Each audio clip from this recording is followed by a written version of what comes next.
Bueno, hola, buenas tardes. Nos encontramos acá en esta conferencia con Soledad González, infectóloga. Aprovechamos para saludarla porque hoy es el Día del Infectólogo y también agradecemos que ella gratuitamente nos está dando esta información. La doctora Soledad González es una infectóloga del Hospital del Garraham,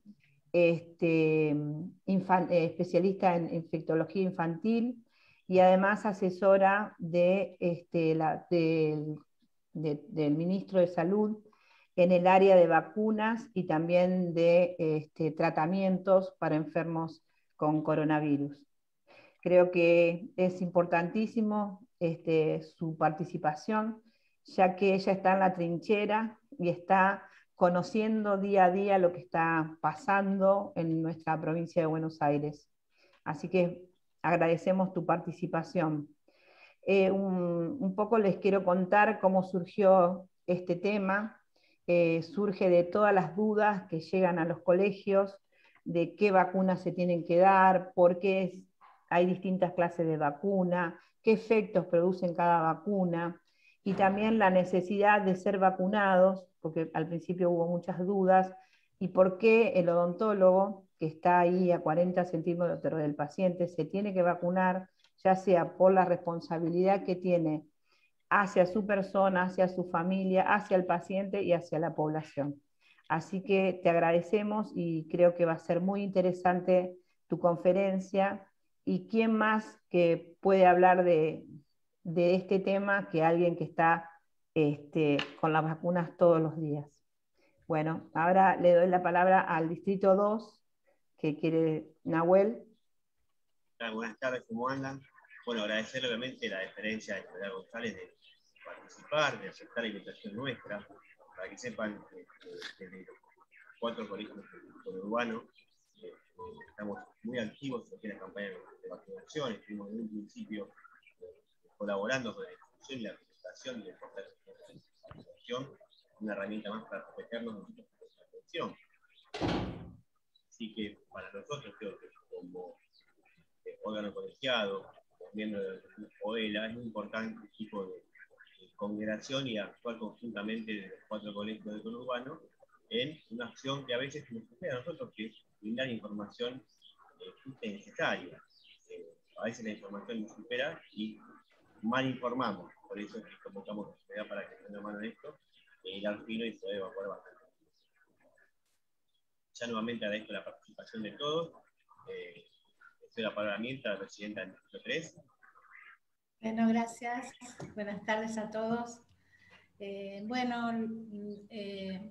Debido a esta inquietud de los matriculados, con que no estaban vacunados, con que no tenían novedades, lo que impulsamos los 4 distritos fue una encuesta que la hicimos a nivel de el mail masivo del colegio, una encuesta en la que se preguntaba si estaba vacunado, qué dosis, con qué vacuna. Entonces hicimos un banco de datos que lo llevamos a cada región sanitaria, porque los distritos tenemos distintas regiones sanitarias. Por ejemplo, nuestro distrito tiene la 7, la 11, la 6 y la 12.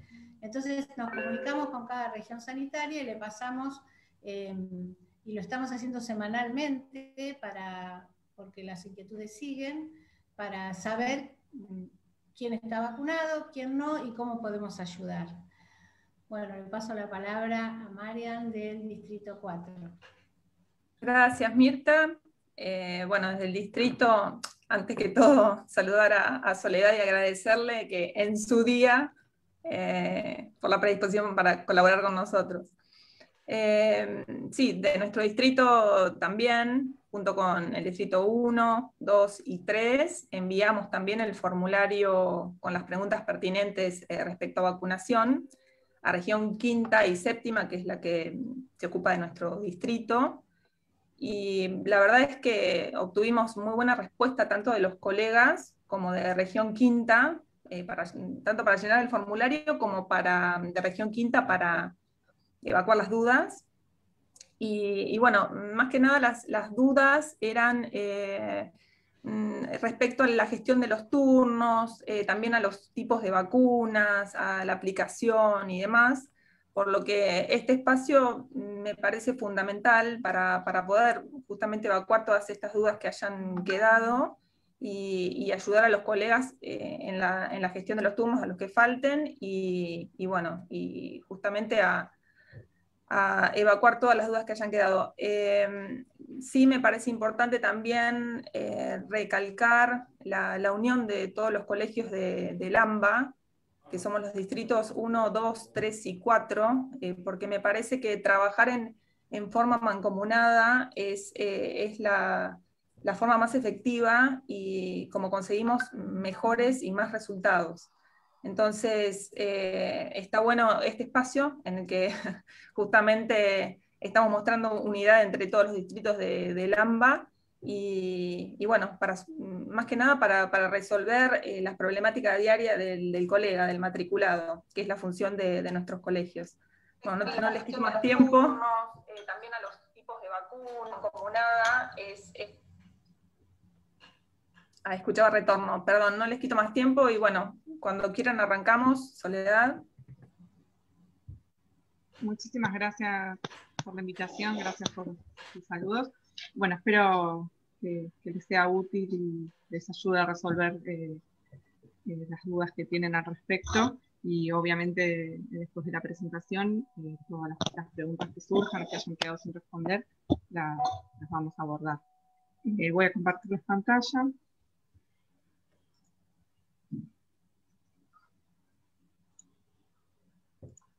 Ahí está. Bueno, ¿ahí se ve bien? ¿Se escucha? Sí.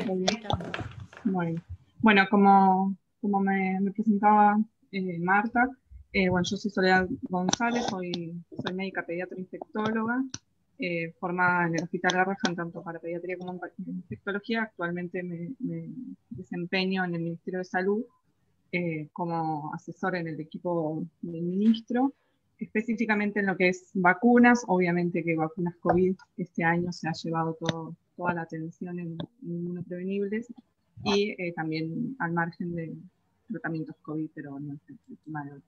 A modo de introducción, contarles, bueno, cuáles son los fundamentos de la campaña de vacunación contra el COVID. Estos son los fundamentos, los lineamientos técnicos del Ministerio de Salud de la Nación.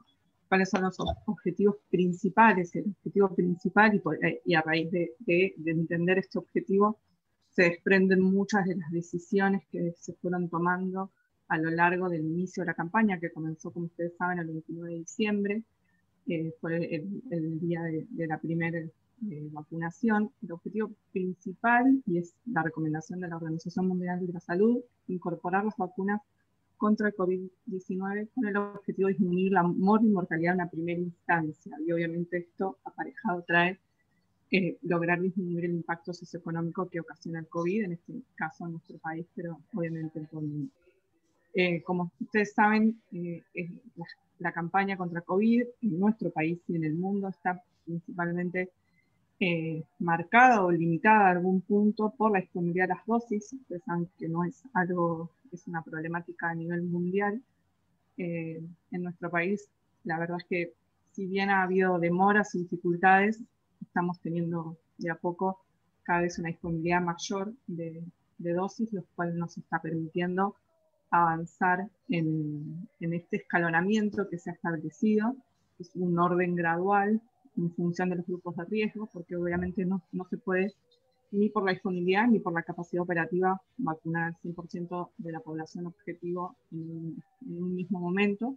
Así que se ha hecho una priorización que ustedes conocen, obviamente en donde el personal de salud más expuesto, de las áreas de internación COVID, de las terapias intensivas, de los laboratorios han sido priorizados, luego el resto del personal de salud y posterior a este primer grupo, los mayores de 60 años, que a su vez se han subdividido en mayores de 80, mayores de 70, mayores de 60 con comorbilidades, que sabemos que es donde se concentra el 85% de las muertes por COVID en nuestro país, se concentran en ese grupo etario.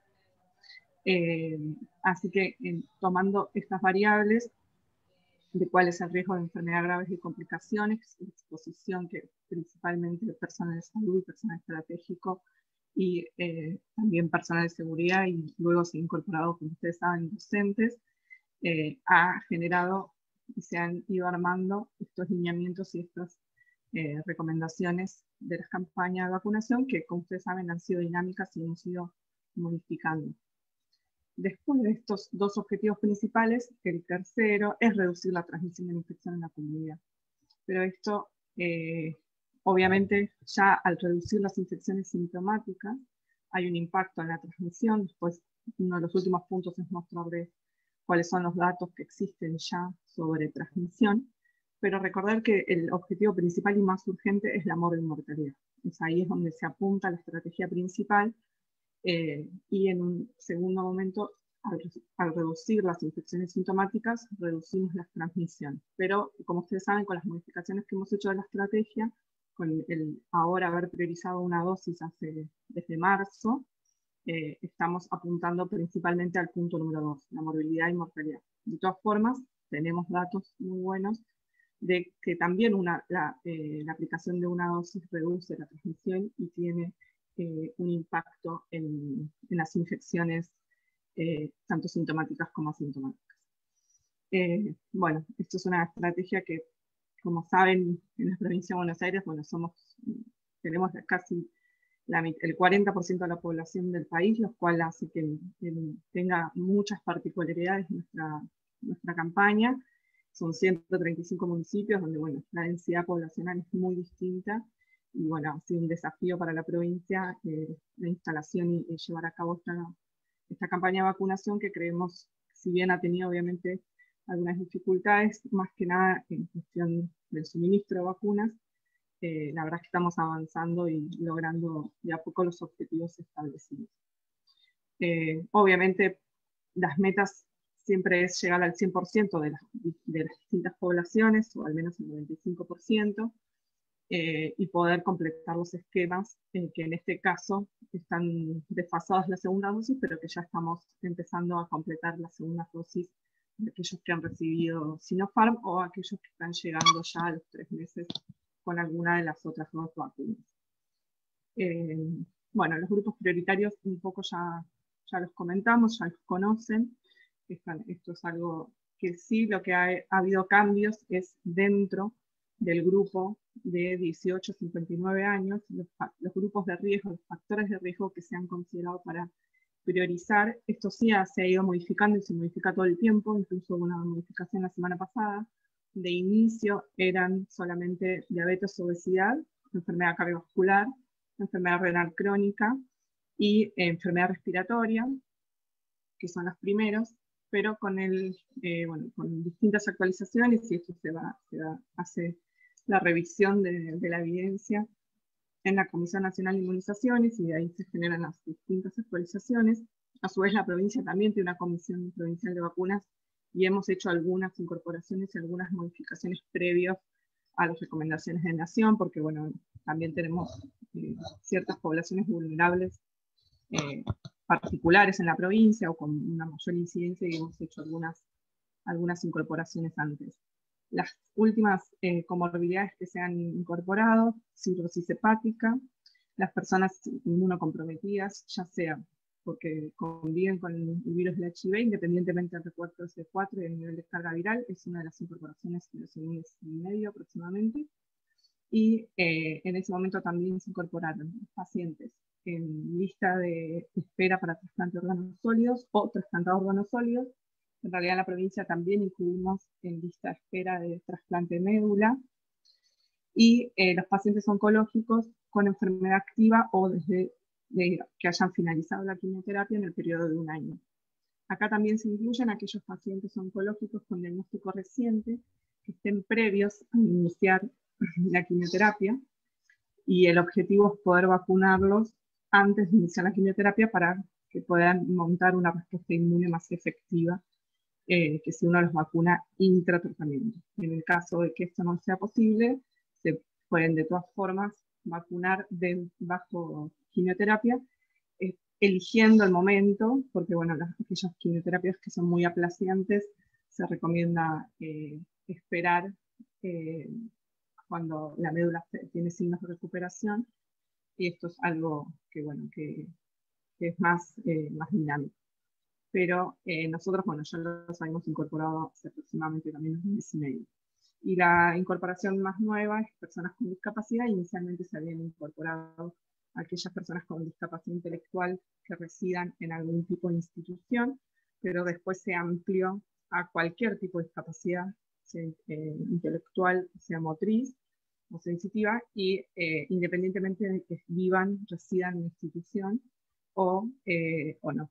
Así que este último punto, en realidad, si bien estaban incluidos hace un mes y medio aproximadamente, lo que hicimos fue ampliarlo porque, bueno, la verdad es que la evidencia es bastante fuerte también en todo el grupo de personas, más que nada con algún grado de compromiso intelectual que no permite llevar a cabo las medidas de prevención, y a su vez las enfermedades neurológicas severas es reconocido que tienen un curso más severo que las personas que no lo tienen. Y acá está incluido síndrome de Down también. Así que estos son los grupos priorizados a la fecha que están vigentes. Después tenemos el grupo de embarazadas, que en este momento están incluidas dentro de los lineamientos de nación solamente aquellas personas gestantes que tengan o algún grado de exposición laboral, como por ejemplo personal de salud, o que tengan alguna comorbilidad. Pero hay evidencia reciente, y esto es algo que se está discutiendo, es la incorporación de todas las embarazadas como grupo de riesgo, dado que se ha demostrado, ya había datos del CDC de octubre, noviembre del año pasado, pero ahora se publicó un estudio a fines de abril que lo conduce un argentino que es José Villar, pero que reside en Inglaterra, que ha demostrado en una corte multicéntrico de 43 países que las embarazadas que adquieren infección COVID tienen un mayor riesgo de internaciones, ingreso a terapia intensiva, de requerimiento de RM y de mortalidad. Este es el estudio. Así que estamos en la provincia evaluando, y esto creo que también se reevaluará en Nación, la incorporación de todas las embarazadas como grupo de riesgo. Como pueden ver en esta tabla, lo que se comparan son mujeres con diagnóstico COVID, 706, versus mujeres sin diagnóstico de COVID. Y lo que se compara es mortalidad, morbimortalidad. Dentro de todos estos puntos, obviamente el que más llama la atención es el riesgo relativo tan incrementado de mortalidad, con un odds de 22, con un intervalo de confianza por encima del 1. Y dentro de esto hay otros subpuntos que también son extremadamente significativos, como el ingreso a terapia intensiva, y también la evolución fetal y del recién nacido también se ve afectada con mayor incidencia de partos pretérminos y mayor requerimiento de cuidados neonatales en los recién nacidos.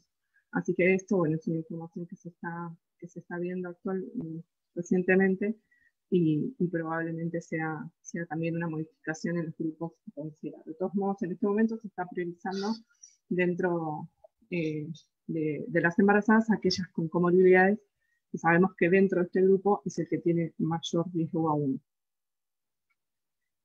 Bueno, un poco les voy a decir algunas generalidades de las campañas, digamos, de los lineamientos de las distintas vacunas que tenemos, y después les voy a hablar más específicamente de cada una de las vacunas que tenemos incorporadas en nuestros lineamientos y otras vacunas que han sido probadas que se están utilizando.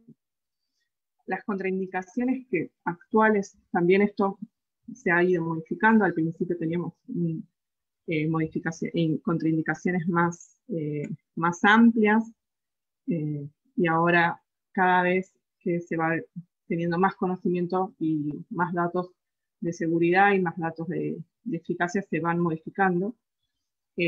Actualmente han quedado pocas contraindicaciones absolutas a la aplicación de la primera dosis, y la principal, obviamente, es como en cualquier vacuna, es el antecedente de hipersensibilidad, o sea, de algún alergia a alguno de los componentes de la vacuna o a una vacuna que contenga componentes similares. No les voy a decir ahora los componentes de las vacunas porque es algo bastante tedioso, pero en la página de Vacunate PBA están los componentes de las 3 vacunas para que si hay alguna persona con antecedentes de alergias severas puedan consultar a ver si están incluidas.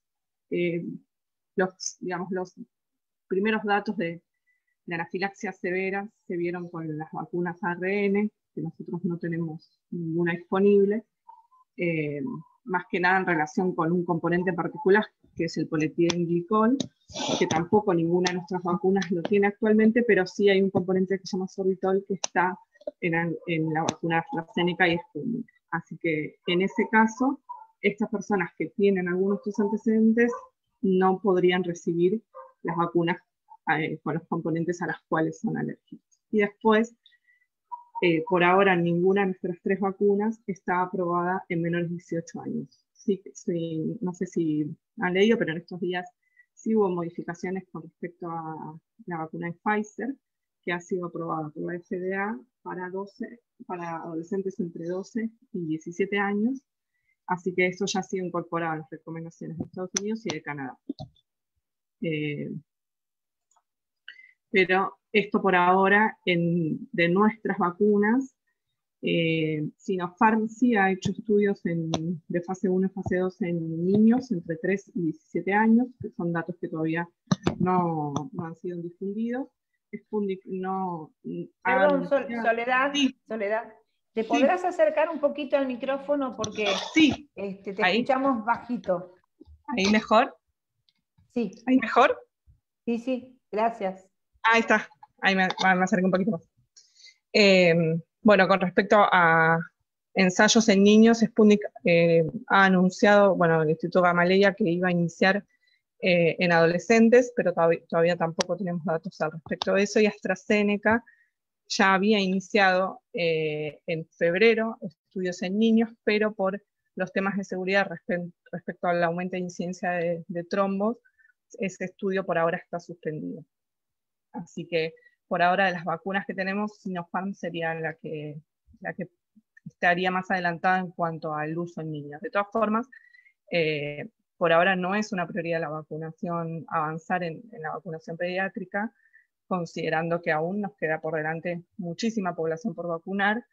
Incluso la OMS ha convocado a estos países, que son Estados Unidos y Canadá, que ya están incluyendo la vacunación pediátrica, a donar las vacunas a los países que aún todavía no han podido completar o ni siquiera iniciar su vacunación en los grupos de riesgo principales antes de vacunar pediátricos. Esto, bueno, tiene que ver con lo que les comentaba al principio, que obviamente todos ustedes saben que es la disponibilidad de vacunas, que es completamente desigual entre los países. Así que sí, es por ahora pensar en vacunar niños cuando hay países que todavía no han podido ni siquiera vacunar los mayores de 70, bueno, plantea ciertos dilemas. En cuanto a las contraindicaciones temporales, son contraindicaciones que al momento, esto se evalúa en general en el momento de la aplicación o con la evaluación por su médico cabecera, las enfermedades intercurrencias, por ejemplo, una exacerbación asmática o cualquier episodio infeccioso febril, contraindican temporalmente hasta el alta. Y bueno, las personas que hayan tenido alguna reacción alérgica grave con la primera dosis van a estar contraindicadas a recibir la segunda dosis. Estos casos en particular, que son muy poquitos, se evalúan en conjunto con la Comisión Nacional de Seguridad en Vacunas y se define en algunos casos, si no fue una anafilaxia, se puede hacer una premedicación y un control previo a aplicar la segunda dosis.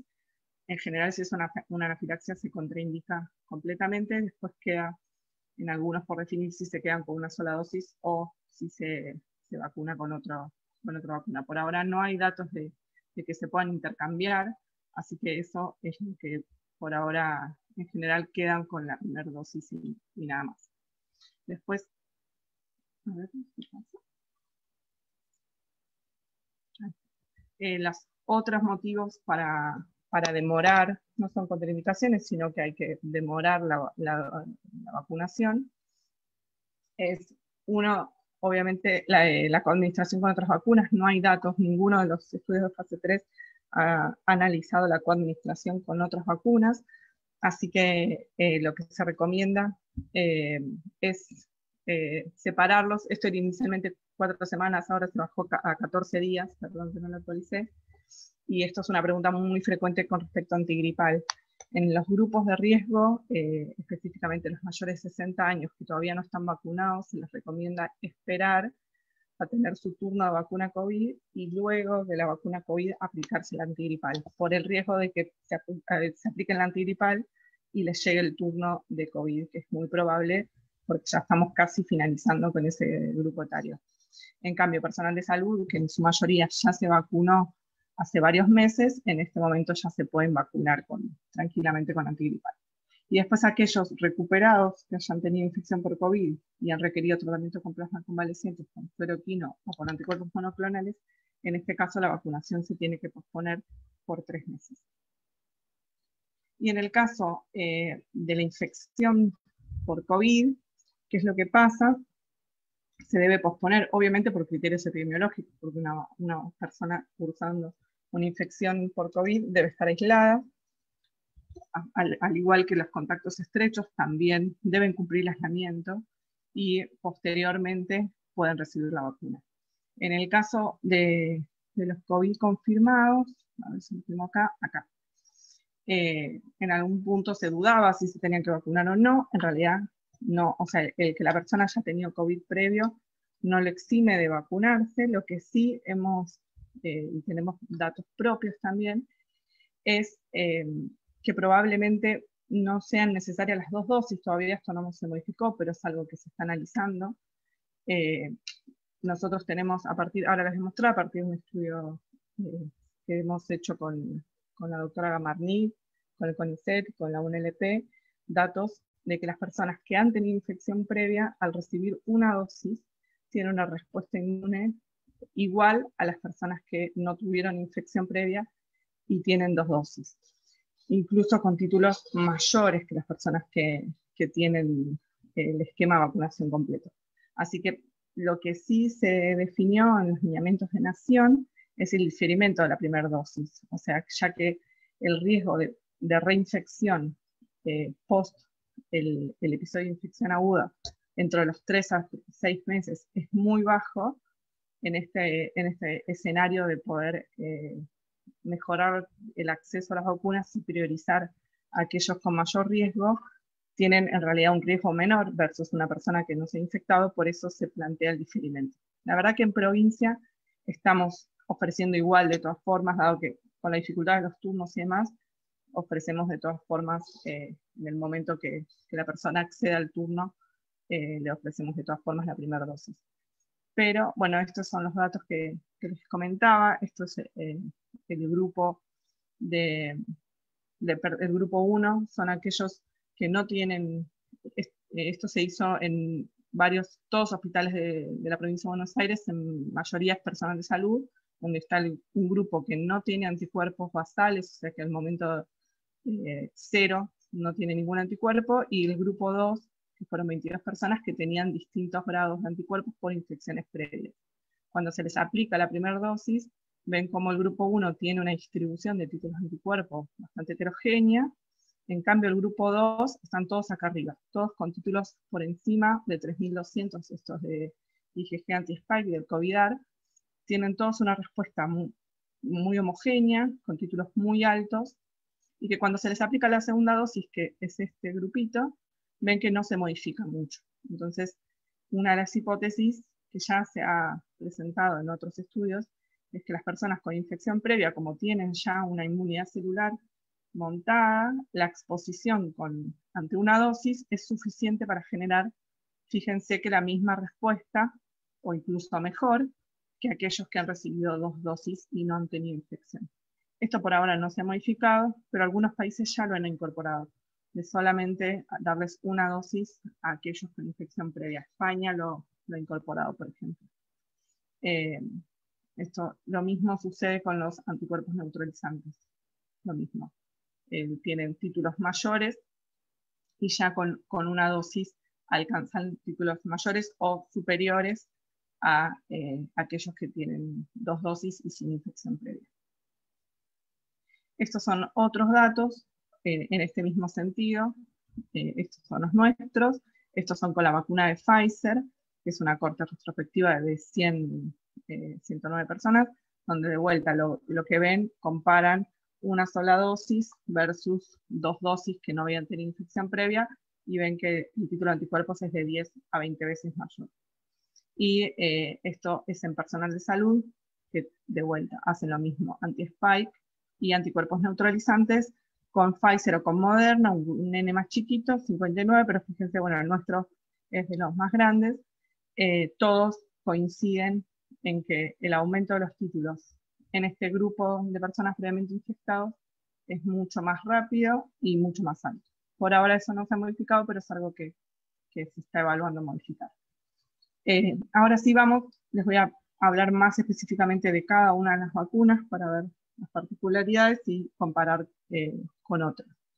Las plataformas, esto ha sido una duda creo que desde el principio, porque nos encontramos con vacunas con plataformas que no conocíamos, de tipos de vacunas que no tenemos incorporados en nuestro calendario, por ejemplo las vacunas RNA, como la vacuna de Pfizer, la vacuna Moderna y ahora la vacuna de CureVac.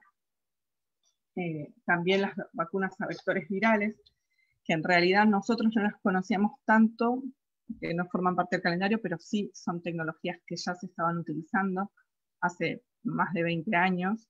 Se utilizaban para terapias génicas, el adeno-5, hay tratamientos para enfermedades oncológicas que ya estaba con aprobación y más de miles de pacientes tratados, y particularmente en lo que es vacunas, para el ébola, hay una vacuna muy similar a lo que sería la Sputnik, que combina los dos adenovirus distintos, y que se utilizó justamente una de estas vacunas para el control del brote de ébola hace un par de años. Así que en sí, la única plataforma completamente nueva son las vacunas ARN. Las vacunas a vectores virales de algún modo ya eran conocidas en el ámbito infectológico, no tan conocidas fuera quizás del ámbito específico, porque no están incorporadas para uso masivo, pero sí se han utilizado en estos brotes. Se habían empezado a desarrollar para el SARS-CoV-1 y para el MERS, pero como fueron brotes que se lograron controlar, esos estudios avanzaron, pero no llegaron a tener N suficientes, y después, como de algún modo se erradicaron, no avanzaron en la cantidad de pacientes controlados. Pero en ese contexto ya se habían desarrollado, y muchas de estas vacunas, en realidad, ya lo que se hizo fue modificar los contenidos del material génico que transportan estos virus, y se utilizaron las mismas, digamos, composiciones. Y después, bueno, tenemos vacunas a subunidades proteicas, como Novavax, que no es una vacuna que por ahora esté aprobada ni la tenemos disponible. Y después una tecnología mucho más conocida para todos, que es la de las vacunas inactivadas, como es Sinopharm y Sinovac, que es a virus entero e inactivado. Un punto importante, que esto ha generado mucha duda también incluso en el ámbito médico, es que las vacunas a vector viral, las que se utilizan, son no replicativas y no tienen riesgo para los pacientes inmunosuprimidos. O sea, estos vectores virales, que en general son adenovirus humano o adenovirus de chimpancé, no tienen la capacidad de replicarse y de generar enfermedad en el receptor. Así que esto es muy importante porque ha generado, incluso nos genera todavía, que médicos contraindiquen estas vacunas en el grupo de pacientes inmunosuprimidos. Y en realidad no tienen un fundamento, ni tampoco hay datos. Ya tenemos muchísimos pacientes inmunocomprometidos vacunados con este tipo de vacunas que acarreen algún problema de seguridad.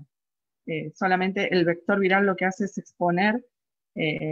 exponerse frente a las células dendríticas y al sistema inmune regional, y una vez que se fusiona y que digamos, entrega el material génico, no tiene capacidad de reproducirse más allá ni de disemilarse por el resto del sistema inmune. Así que eso es importante remarcarlo. Y bueno, las vacunas a RNA no han tenido tampoco problemas de seguridad en ese aspecto. Esto para decirles que hay muchísimas vacunas en estudio, como sabrán, pero en este momento son 8 las aprobadas y ahí vamos a ahondar un poco más. Continúan muchos estudios de fase 3 de algunas nuevas vacunas, pero bueno, en este momento las que hay aprobadas a lo largo del mundo por ya tener los estudios de fase 3, al menos con análisis interinos, son 8.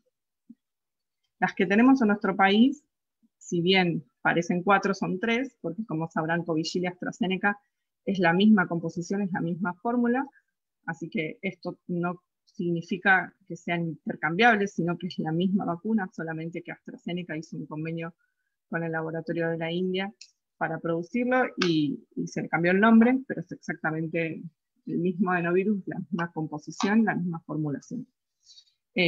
Nosotros entonces contamos con la Sputnik, que como ya les dije, tanto Sputnik como AstraZeneca son vectores virales no replicativos. La diferencia es que Sputnik son adenovirus humano, adenovirus 5 y adenovirus 26, y AstraZeneca es un adenovirus de origen de chimpancé. Las contraindicaciones son las que le dije, son similares para todas, las mismas que las precauciones. Y los grupos etarios, por ahora, para las 3 es exactamente el mismo, mayores de 18 años y no hay límite superior de edad. Entonces, voy a repasar de estas 3 en particular y de las más utilizadas, que son las vacunas de Pfizer y de Moderna, datos de eficacia, datos de efectividad principalmente con una dosis, cuál es el impacto en nuevas variantes y en la transmisión. Eficacia nos referimos cuando hablamos de eficacia a lo que son los resultados de los estudios de fase 3. Como ustedes saben, son estudios randomizados controlados con situaciones muy controladas, estandarizadas, en donde estos resultados no siempre son exactamente iguales después con los resultados de efectividad, que son los resultados de la vida real, lo que llamamos estudios de vida real. Estas son las 8 vacunas que en este momento se encuentran con algún grado de aprobación en distintas partes del mundo. De los vectores virales no replicativos son 4. Bueno, está CanSino, que es una vacuna desarrollada entre la China y inicialmente colaboró Canadá, pero después continuó solo China con el desarrollo de esta vacuna. Es un adenovirus humano tipo 5, similar al componente 1 de la vacuna de Gamaleya. Esta vacuna, por ahora, los datos de eficacia de fase 3 solamente son de un comunicado de prensa que tenemos datos de prevención de infección sintomática en un 65% y una prevención de casi el 90% en las formas severas.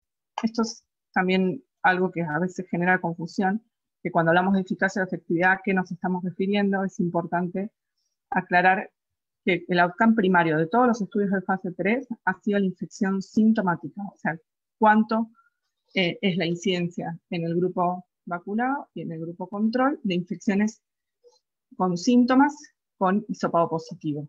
A eso se refieren los estudios de eficacia.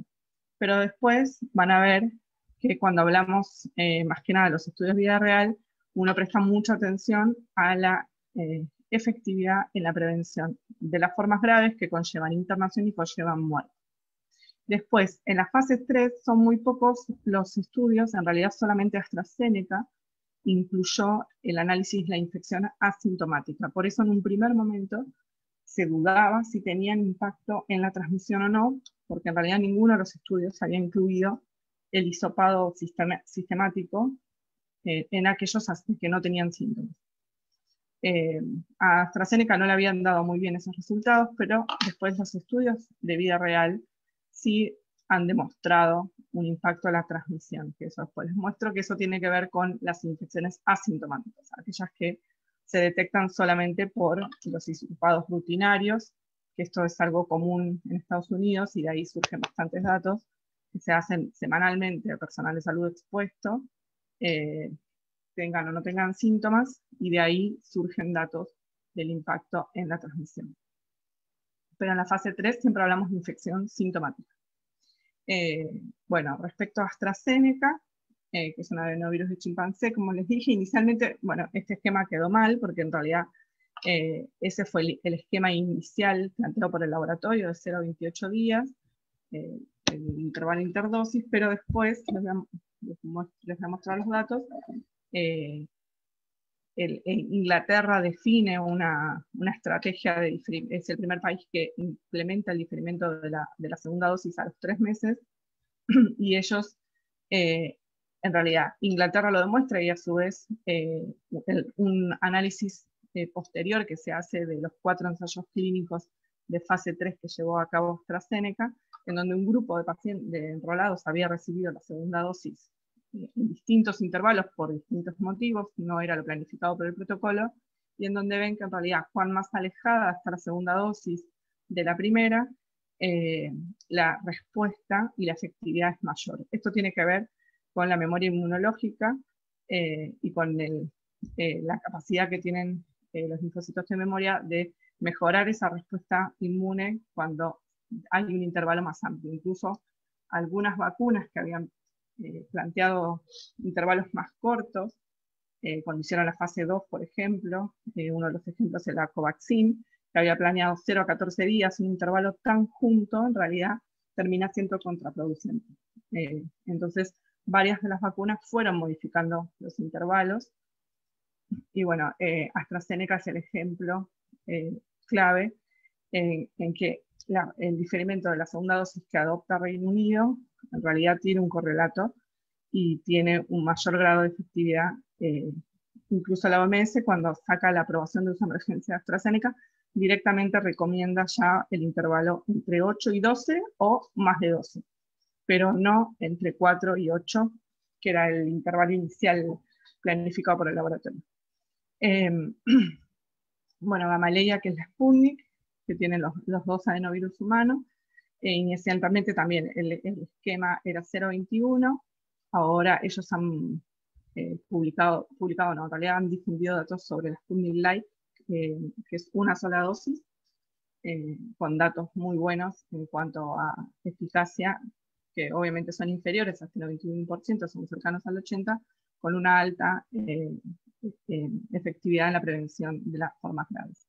Después, la otra vacuna, a vector viral no replicativo, que todavía no llegó a nuestro país, pero es una posibilidad de que llegue en algún momento, es la vacuna de Johnson & Johnson, que sería como el componente 2 de la Sputnik, que es el adenovirus tipo 26, que el esquema aceptado y aprobado es el esquema de una dosis.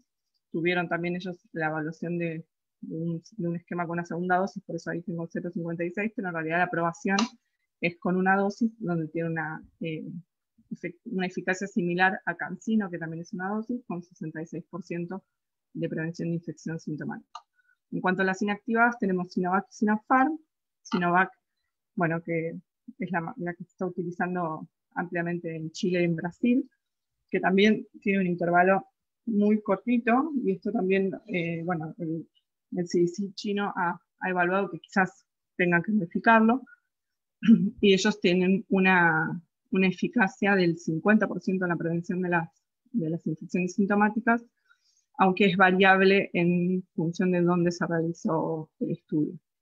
Y Sinopharm, que es la que nosotros tenemos incluida, tiene un 79% de prevención de infección sintomática, y ahora les voy a mostrar los datos de una dosis de Sinopharm.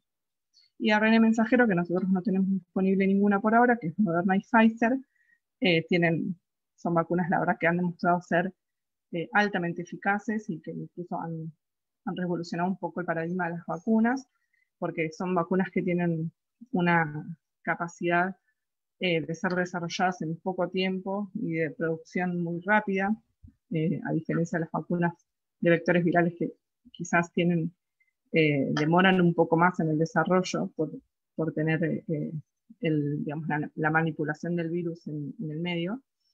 Pero bueno, nosotros por ahora no tenemos ninguna de las dos disponibles. Las dos superan el 90% de eficacia en las infecciones sintomáticas.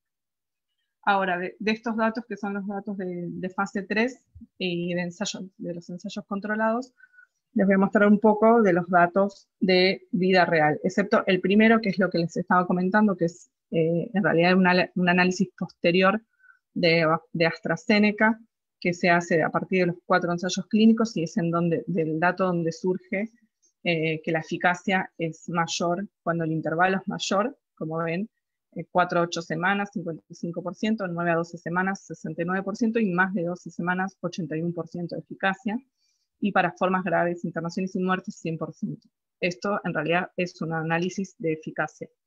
Ahora, en efectividad, el estudio, los más importantes, con un N de 150.000 adultos, analiza la estrategia de Reino Unido. Es un estudio caso control que incluye solamente adultos mayores que fueron testeados por casos sospechosos de COVID, están vacunados con AstraZeneca o Pfizer, que son las vacunas que ellos tienen disponibles, y lo que evalúan puntualmente, como les digo, volviendo esto un poco al objetivo principal de la campaña de vacunación, es la efectividad en infecciones sintomáticas, pero lo más importante que ellos ven es en prevención de muerte y en internaciones. Y a modo de síntesis de todos estos números, para no marearlos, ellos encuentran que una sola dosis de cualquiera de las vacunas, tanto de AstraZeneca como de Pfizer, es 80% efectiva para prevenir internaciones y muertes, internaciones, infección sintomática, y cuando analizan Pfizer, porque no tenían datos de suficiente seguimiento de AstraZeneca, ven un 85% para la prevención de muertes en este grupo, que es el grupo principal en donde se concentra la mayor cantidad de muertos. Este estudio aún no está publicado, es un preprint, pero después el otro estudio muy importante que sí se publicó hace poco, que es un Lancet, que es el escocés, que en realidad es un estudio que analiza toda la población escocesa, que son 5 millones, casi 5 millones y medio, es una corte prospectiva, y analizan los vacunados, que son 1.100.000, versus los no vacunados. Ellos tienen un sistema de salud informatizado que les permite poder evaluar a partir de bases de datos estos resultados. Y ellos analizan la efectividad también de una dosis en la prevención de internación con las vacunas que tienen disponibles, que son las mismas de Reino Unido, Pfizer y AstraZeneca, 85% y 94% en prevención de internaciones, y ven que el impacto es mayor cuantos más días pasan de la primera dosis. 28 a 34 días, luego la primera dosis, ahí es donde ven un mayor impacto. Y este análisis lo hacen por subgrupos etarios y encuentran que es similar tanto en los menores de 65 como en aquellos entre 65 y 80 y en los mayores de 80. Este es un estudio que la verdad para nosotros nos aportó muchos datos, porque bueno, es un estudio con un N muy grande, poblacional, con una estrategia similar a la que nosotros estamos llevando a cabo. Después hay otros datos también con Pfizer, que bueno, nosotros no la tenemos incluida, que son de Israel. En realidad el primer país que empieza a mostrar datos de efectividad de la campaña de vacunación es Israel. Esta es una corte retrospectiva con 500.000 pacientes. En realidad no son pacientes, sino personas vacunadas, con una efectividad de primera dosis de infección confirmada de 51%, que hacen su análisis en donde les da similar. Esto en realidad, piensen que este estudio es el primero y aparece en febrero, fines de febrero. O sea, son los primeros datos en realidad sobre efectividad en las vacunas, los aporta Israel, que como saben hizo una campaña, es el país con la población, la porcentaje de población más alto vacunado. Y ahora les voy a mostrar que ya casi no tienen ni fallecidos, y la cantidad de casos diarios que tienen es impresionante, la disminución que han tenido. Y bueno, este también es otro Israel que analiza específicamente personal de salud con Pfizer, pero creo que este es con 2 dosis. Estos son datos de Moderna, que en realidad es una vacuna que no está tan difundida. Estos son datos de fase 3 de Gamaleya, que en realidad ya se los puse acá porque bueno, son datos de una dosis, pero no son datos de vida real, sino son datos de fase 3, en donde en prevención de infección sintomática con una dosis 87% y en formas graves 100%, Esto, bueno, no llega a ponérselos, pero ellos sí difundieron hace poco datos de vida real, o sea, de efectividad, con 2 dosis, en donde tuvieron casi los mismos resultados o superiores, creo que hablan de un 95%, con 2 dosis, y cuando hubo un grupo que recibieron una sola dosis, y es donde ellos hablan de la Sputnik Light, tienen datos de eficacia en la prevención de las formas graves con unas dosis también superior al 95%, y de prevención de infecciones sintomáticas cercanas al 80%. O sea, todo bastante coincidente con aquellas vacunas que tienen una sola dosis, como Janssen y CanSino. Estos datos más o menos ya se los había dicho antes, esto es fase 3, los puse acá en realidad porque son datos de una dosis, pero para que vean que en todas más o menos, si bien con una dosis disminuye la eficacia de la prevención en la infección sintomática, se mantienen altos los valores en las prevenciones de las formas graves. Y esto es CanSino, que como les dije, por ahora solamente tenemos datos de prensa, en donde similar también a Janssen y a Sputnik Light. Bueno, en donde hubo más controversias o dudas fue una dosis con Sinopharm, porque la verdad es que no había muchos datos. Estos son los datos que se presentaron en la OMS la semana pasada. Como ustedes saben, Sinopharm obtuvo la aprobación de uso de emergencia por la OMS hace unos días, en donde presentaron acá estos datos que nosotros, bueno, al menos nosotros no habíamos accedido, que era la eficacia con una sola dosis de Sinopharm, donde se ve que es similar a lo que sucede con las que son vector viral con una dosis, aproximadamente del 65% en la prevención de infección sintomática y un valor superior al 85% en las formas graves. Bueno, estos son más datos epidemiológicos, pero la verdad es que son tan claros que es lindo para mostrarlos. Es como en Reino Unido, que bueno, hizo una campaña de vacunación también muy intensa, acompañada de restricciones también muy fuertes, se ve cómo ha impactado en la cantidad de confirmados fallecidos diarios de una forma completamente, bueno, es verdad que es impresionante a lo que han llegado a tener casi, o no tener muertos, o tener escasas cantidades de muertos por día. Esto es lo que pasa en Reino Unido, que es similar, ahora vuelvo a Brasil, pero es similar a lo que pasó en Israel, con el ascenso y el avance de la campaña, cómo han disminuido casi a cero los casos nuevos y casos confirmados. También ellos acompañado de no solamente la vacunación, sino como ven acá, de un periodo de cierre muy estricto. Y bueno, en el caso de Israel, ellos siempre, su campaña siempre incluyó las 2 dosis desde inicio, y Inglaterra ahora está comenzando a aplicar las segundas dosis porque han visto, por empezar porque ya llegan a los 3 meses, y segundo porque han visto que en el grupo de jóvenes con la introducción, ellos tienen la introducción de la nueva variante de la India, empiezan a tener un repique de casos en ese grupo. Y en Brasil, estos son un poco, nosotros buscábamos estos datos porque, bueno, buscábamos tener datos también de vacunas inactivadas, porque todo lo que les muestro de Europa y de Norteamérica son o ARN o vacunas ARN como Pfizer Moderna o AstraZeneca, pero teníamos pocos datos de lo que eran vacunas inactivadas.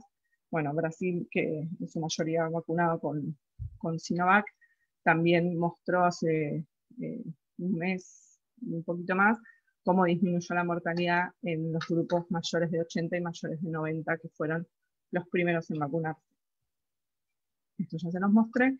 Este es el avance de nuestra campaña. Como ustedes saben, es una campaña voluntaria en donde necesitamos que se registren para poder otorgarles el turno, así que estos datos, este avance de campaña del 95% personal de salud, 86% mayores de 60, es sobre los registrados en vacuna TPBA. Sabemos que puede existir que todavía haya alguna persona que no se haya, por eso nunca llegamos al 100 en personal de salud, porque se van incorporando nuevas personas, si bien nuestra población objetivo de personal de salud era menor a la que terminamos vacunando, esto es porque, bueno, el personal de salud estimado sobre los registros obviamente no es el real, y hay muchos, y esto aparte, el concepto de personal de salud, en este caso, ha sido mucho más amplio que en vacunación de influenza, por ejemplo. Acá se han considerado todo el personal que trabaja dentro de un hospital, independientemente de la función, obviamente con grados de exposición más altos, aquellos en atención directa, pero por eso ese número se ha ido incrementando. Y después tenemos un 86% de las personas mayores de 60 años ya vacunadas. Acá se hizo una priorización, primero los mayores de 60 con comorbilidades y después los mayores de 60 sin comorbilidades. Todavía nos queda un grupo por vacunar, que son estos mayores de 60 sin comorbilidades. Y personal docente y no docente, que cuando todavía Sinopharm no estaba aprobado a mayores de 60, se vacunó intensamente con Sinopharm, que es un 50%, y ahora se están completando los esquemas y continuando con ese grupo, y personal de seguridad, que tenemos un 27% vacunados. Y estos son un poco el reflejo que nosotros empezamos a ver en el análisis de la ocupación de terapia intensiva de pacientes confirmados COVID, en donde vemos que la línea naranja son 70 a 79 años, y la azul son mayores de 60, y vemos cómo a partir de mediados de marzo empiezan a disminuir notablemente la internación en esos grupos etarios, mientras en el resto aumenta. Obviamente esto no es un análisis causa-efecto, pero sabemos que probablemente una de las explicaciones de esto tenga que ver la vacunación, obviamente. Después sabemos que las nuevas variantes probablemente afecten ahora a más gente joven que antes, y también el nivel de exposición y de circulación de los adultos jóvenes no es el mismo que de los adultos mayores. Pero la disminución es muy franca en estos grupos, y de todas formas nosotros estamos haciendo análisis de efectividad, y esto que vemos reflejado en este gráfico lo estamos viendo también en análisis de efectividad. Y brevemente, no los quiero aburrir, de las nuevas variantes, que quizás es uno de los puntos de preocupación cuando llegamos a tener las vacunas, llegamos a vacunar y empiezan a aparecer las nuevas variantes, un poco para brevemente transmitirles que si bien tenemos distintos linajes y que hay resultados in vitro, por ejemplo, con el linaje de Sudáfrica, con reducción de la efectividad de las vacunas cuando se analiza con sueros. También se ha visto con Manaus. En cambio, con el linaje de Reino Unido, que es en realidad el primero descrito y que se ha transmitido ampliamente, en realidad en este no ha habido datos de que se asocie a una menor respuesta de la vacuna, sí a una mayor transmisibilidad y a una mayor severidad probablemente. Esto se comparte con las nuevas variantes, con todas las nuevas variantes, pero no ha tenido problemas puntuales con respecto a la efectividad de las vacunas. La que sí en realidad se demostró una disminución de la efectividad de las vacunas fue la vacuna AstraZeneca con la variante de Sudáfrica, que incluso hizo que Sudáfrica suspenda la vacunación con esa vacuna y done las vacunas de AstraZeneca para otros países que no tengan la circulación. Lo que es la variante de Reino Unido, hay varios, o sea, tiene, como les decía, es la que tiene menos impacto en la efectividad de las vacunas. Como ven, tiene estudios de laboratorio, estudios, ensayos clínicos y también evidencia en mundo real de efectividad, porque como saben, estos datos que yo les dije de efectividad de Reino Unido e Israel, la variante que predomina en esos países es la de Reino Unido. Así que eso demuestra que esta variante no afecta específicamente la efectividad. Sí, la variante de Sudáfrica, que como les dije, AstraZeneca sí ha tenido problemas con la efectividad con esta variante, pero otras vacunas no. Han tenido un desempeño aceptable en estudios de laboratorio y en estudios randomizados. No hay tantos datos de efectividad en vida real de la variante de Sudáfrica, que en sí es la que más dudas se tiene sobre la efectividad, sobre las modificaciones que tiene en la proteína Spike y la capacidad que tengan de ser neutralizados por las vacunas. Pero, bueno, por suerte en nuestro país no ha ingresado y fuera de Sudáfrica no tiene una diseminación tan masiva como las otras variantes, por eso no hay tantos datos de efectividad por ahora de la variante de Sudáfrica. La variante de Manaus, que es la P1 de Brasil, sí tiene datos de que las vacunas conservan su efectividad con Sinovac, con Sinopharm y con las vacunas ARN. Bueno, Chile tiene la variante Manaus y bueno, obviamente Brasil también, con una alta diseminación, y aún así las vacunas conservan cierta efectividad. Así que esos son datos alentadores. Y después estas variantes que son las dos variantes que surgen en Estados Unidos, Nueva York y California, por ahora tienen solamente datos de laboratorio de las vacunas ARN, tanto Pfizer como Moderna, donde tendrían por ahora conservada la efectividad. Y la variante de la India, que es esta variante denominada doble mutante, sí tiene datos por ahora de la vacuna Covaxin, que es del laboratorio Bharat, son estudios in vitro que conservaría la efectividad, también de la vacuna ARN y datos de Israel, que ya tiene circulando la cepa de la India y por ahora conservaría la efectividad las vacunas ARN, que son las que utiliza Israel. Así que por ahora, si bien obviamente las variantes son una gran preocupación, porque ya están asociadas a mayor severidad, a mayor transmisión, y algunas de ellas, como la variante de Sudáfrica, y probablemente quizás la variante de la India, escapen a la respuesta inmune, y hay estudios en laboratorio que así lo demuestran. Todavía falta ver cuál es el desempeño en la vida real de estas variantes y las vacunas. También por el otro lado hay datos que transmiten un poco de tranquilidad de algunos de los países que tienen circulación alta de estas variantes y por ahora conservan la efectividad de las vacunas. Pero esto es algo muy dinámico y que esto se vigila constantemente. Nosotros tenemos un sistema de vigilancia en donde ya está instalada la vigilancia genómica, cuáles son aquellos casos que se tienen que analizar la variante y son aquellas personas que tengan fallo la vacuna con internación. En esos casos se debe derivar la muestra de Malbrán para hacer la genotipificación, y a partir de ahí es donde surgen los datos que ustedes escucharán de que ya está circulando, bueno, Manaus ya tenemos circulando, la cepa de Reino Unido también. Pero bueno, a partir de ahí es que nosotros generamos también nuestros propios datos.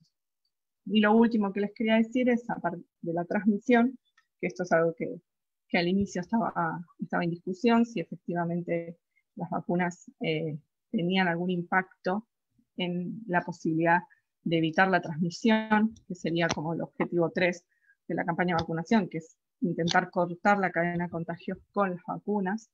De inicio esto no se sabía porque, como les dije, en la fase 3 ninguno de los laboratorios lo incluyó como sus outcome, pero después con estos estudios, que muchos son de personal de salud, en donde se los hisopa sistemáticamente como parte de un control, se ve cómo disminuye, además de las infecciones sintomáticas, disminuyen las infecciones asintomáticas. La mayoría de esos estudios son con las vacunas Pfizer y Moderna, así que esto todavía no es extrapolable quizás a todas, habría que estudiarlo puntualmente con las otras vacunas, pero bueno, ustedes saben que hace poco el CDC modificó sus recomendaciones y está evaluando, y bueno, evalúa el no uso de barbijo en los espacios abiertos en las personas completamente vacunadas, y eso tiene que ver un poco con estos datos de efectividad tan buenos que tienen con los esquemas completos, con las vacunas ARN, en evitar también la transmisión, que es algo que todavía no es extrapolable a todas las vacunas, y es algo que todavía no se puede para nada recomendar fuera de esto, de Estados Unidos, que lo ha adoptado, que también ha generado bastantes controversias, porque bueno, sabemos que existe la posibilidad de infección después de la vacuna, si bien en un riesgo muchísimo más bajo y seguramente protegidos por más graves, existe y todavía no queda tan claro cuál es la transmisión. Sí parece que hay muchos datos que orientan a que la transmisión sería mucho menor versus una persona obviamente infectada sin vacunar. Pero bueno, esto hay que terminar, son datos la verdad muy alentadores, pero hay que terminar de confirmarlo para todas las vacunas. Así que esto un poco para llegar a concluir que por ahora tenemos no solo los datos de eficacia de la fase 3 de las vacunas, sino que también ya tenemos muchos datos de ser efectivas contra las formas graves, contra las infecciones sintomáticas, también en prevenir la transmisión. Tenemos datos de vida real de distintos países. Sabemos ya que con una dosis tenemos una alta protección frente a las formas graves, que es lo principal en este momento. Y también tenemos de a poco datos en general alentadores sobre la eficacia contra las nuevas variantes. Así que bueno, esto por acá doy por concluido y las preguntas.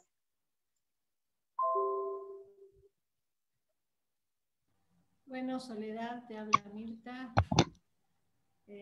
Acá hay unas preguntas, te las voy a leer. A ver. Yamila,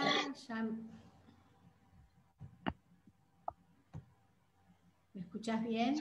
Sí, escucho y las leo, las puedo ir respondiendo, no hay problema. Yamila, que pregunta si está.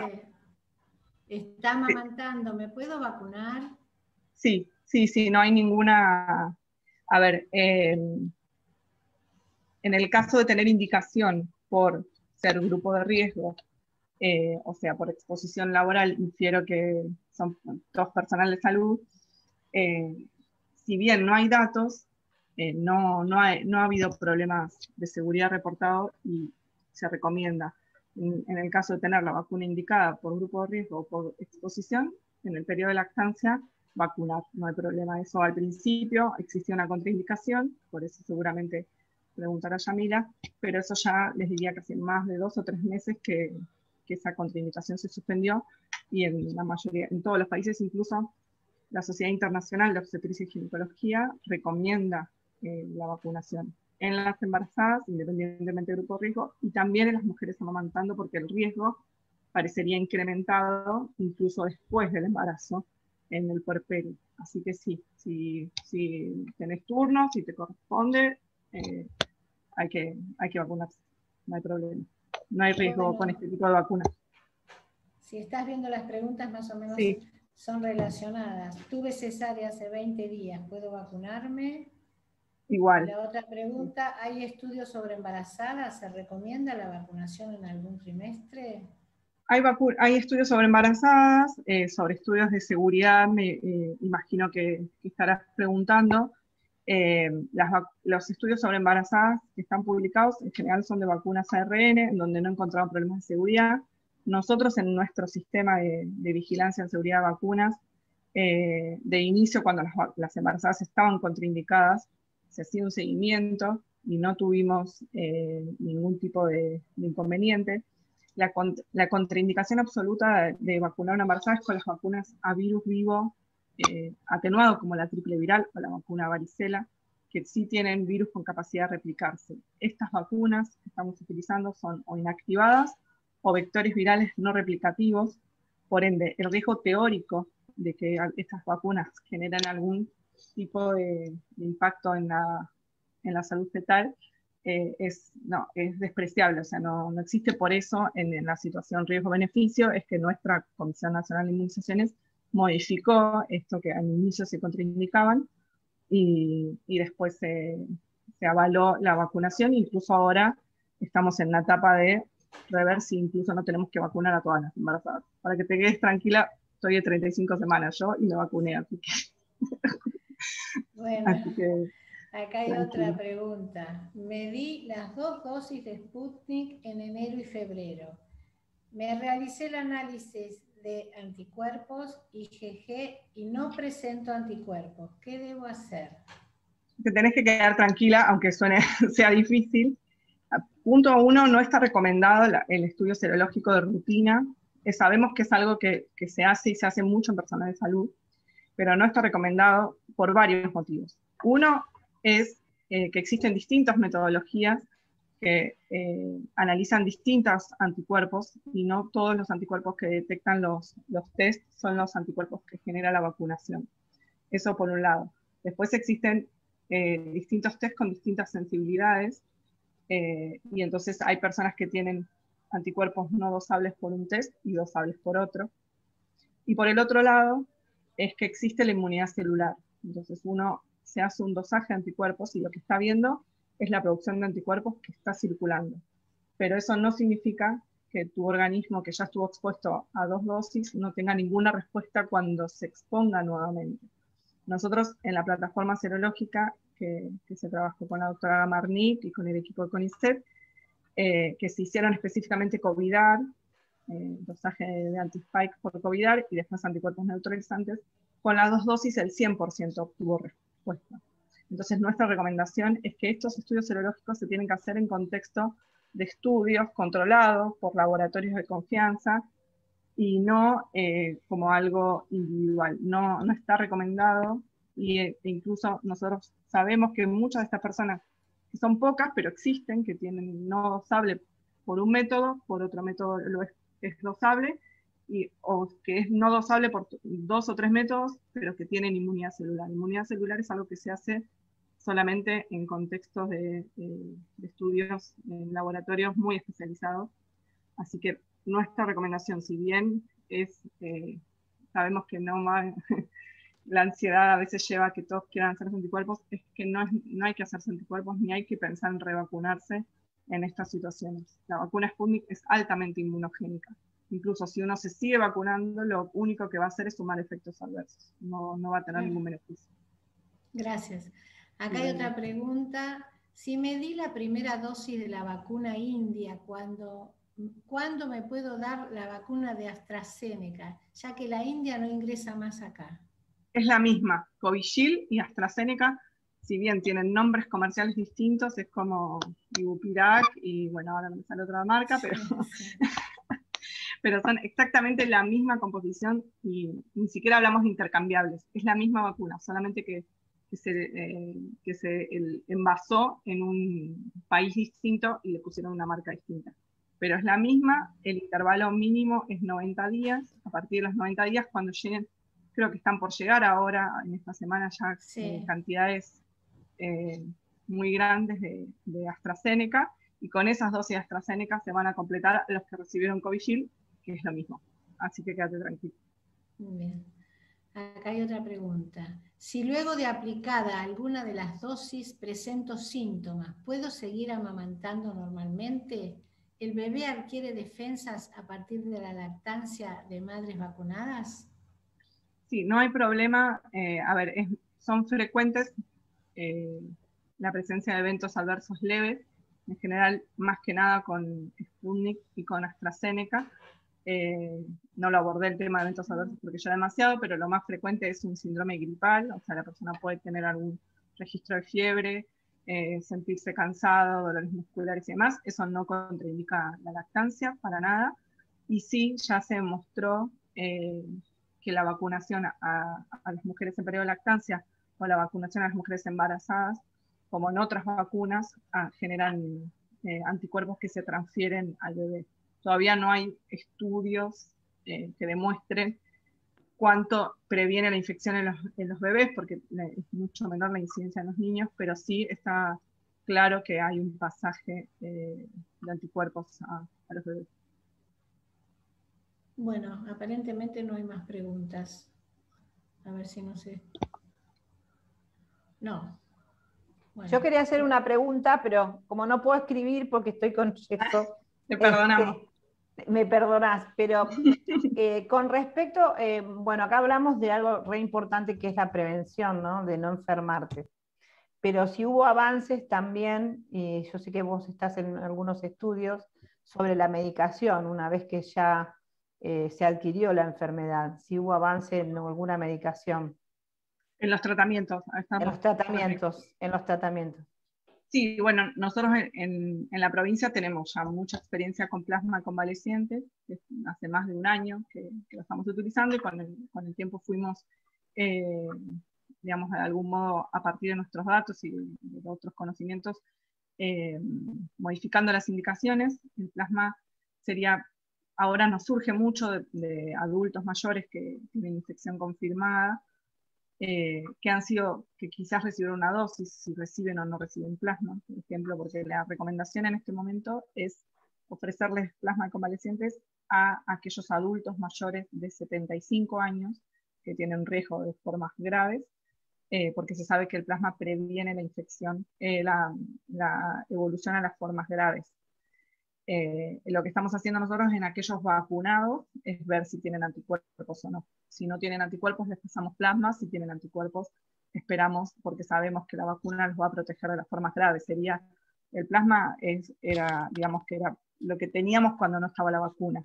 Ahora su uso se va a reservar para aquellos que por algún motivo o no respondieron o son pacientes con mucho riesgo. Después incorporamos el suero quino hiperinmune a partir de, hace un mes más o menos que empezamos con el suero para pacientes graves, que está teniendo muy buenos resultados, con el mismo razonamiento que plasma, son anticuerpos neutralizantes que han demostrado ser beneficiosos en el grupo de pacientes graves.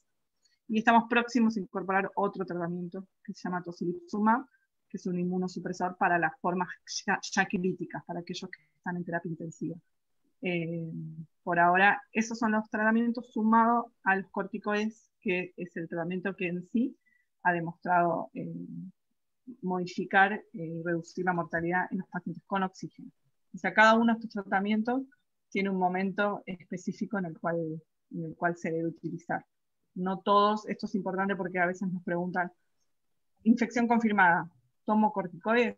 No, los corticoides están reservados porque a veces el corticoide se puede acceder comprando en una farmacia. El corticoide tiene beneficio en aquellas personas que ya están en una etapa inflamatoria y requieren oxígeno, o sea que ya tienen más de 7 a 10 días de evolución y tienen dificultad respiratoria y requieren oxígeno, o sea, están internados. Una persona en su casa no debe consumir corticoides por su cuenta porque incluso puede ser deleterio, o sea, puede aumentar la progresión a una forma grave. Así que en sí, ninguna medicación hogareña, digamos, debe ser autoadministrada en contexto de COVID. Todas las medicaciones que tenemos, que han demostrado ser útiles, deben ser en contexto de internaciones, o internaciones breves como plasma, que se da el plasma y se van, pero no el tratamiento, las formas leves en la casa, es solamente antitérmicos y manejo de los síntomas, pero nada más. Perdón, yo tengo una pregunta. Sí. Respecto a la Sinopharm, Soledad, si hay datos nuevos respecto a la efectividad. No, en realidad los datos que tenemos de Sinopharm son los datos de fase 3 que les mostré, que con 2 dosis 79% y con una dosis 65%, y después nosotros estamos haciendo análisis nuestros, pero todavía no tenemos, como Sinopharm se ha utilizado mucho en menores de 60, los primeros datos de impacto se ven en los adultos mayores, que son los que tienen mayor riesgo de internación y de muerte, así que nosotros por ahora no tenemos demasiados datos de vida real, tenemos los datos de fase 3 de Sinopharm. Perfecto. Y vacunación en niños, preguntan en el chat. De vacunación en niños, por ahora la única vacuna que se aprobó en menores de 18 es la vacuna de Pfizer, que completó sus estudios fase 3 en adolescentes entre 12 y 17 años con eficacia del 100%, y que bueno, como les comentaba, la Academia Americana de Pediatría ya lo incluyó en las recomendaciones de vacunar a los niños según digamos, la aprobación que tengan las distintas vacunas, en este momento la única que tiene aprobación de Pfizer, y también Canadá.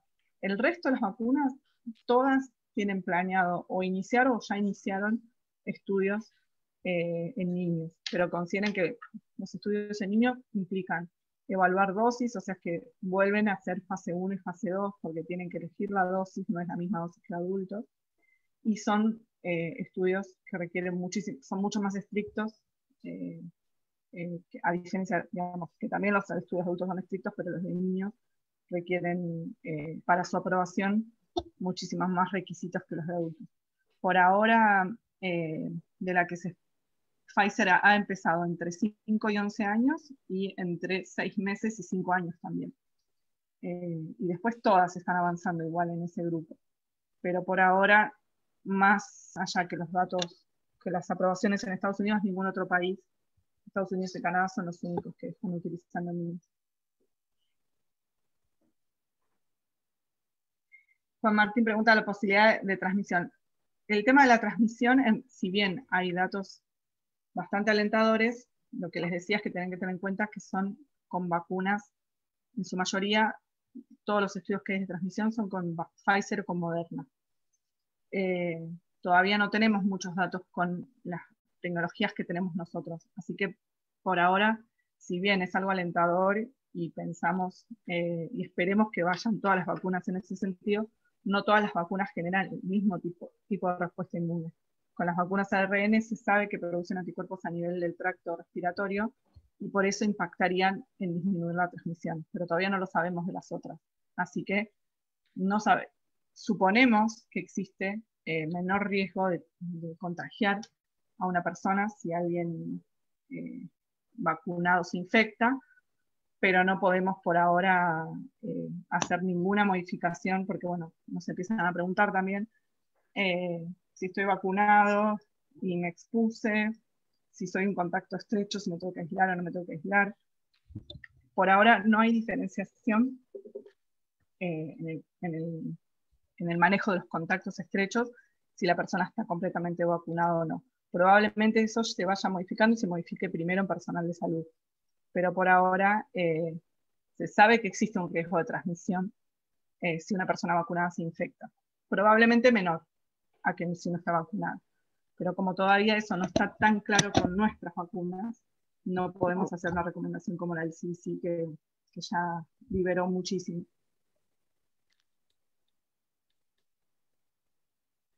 Bueno, preguntas, ¿hay alguna más? Bueno, de mi parte te doy las gracias, te saludo. Muchas gracias. Excelente la charla. Queda Marta para después. Bueno, nada más que agradecerte, realmente súper claro, valoramos muchísimo porque hay muchísimas dudas, mucha desinformación, o sea, y lo que nosotros más necesitamos es información oficial, porque circulan sí, de todo.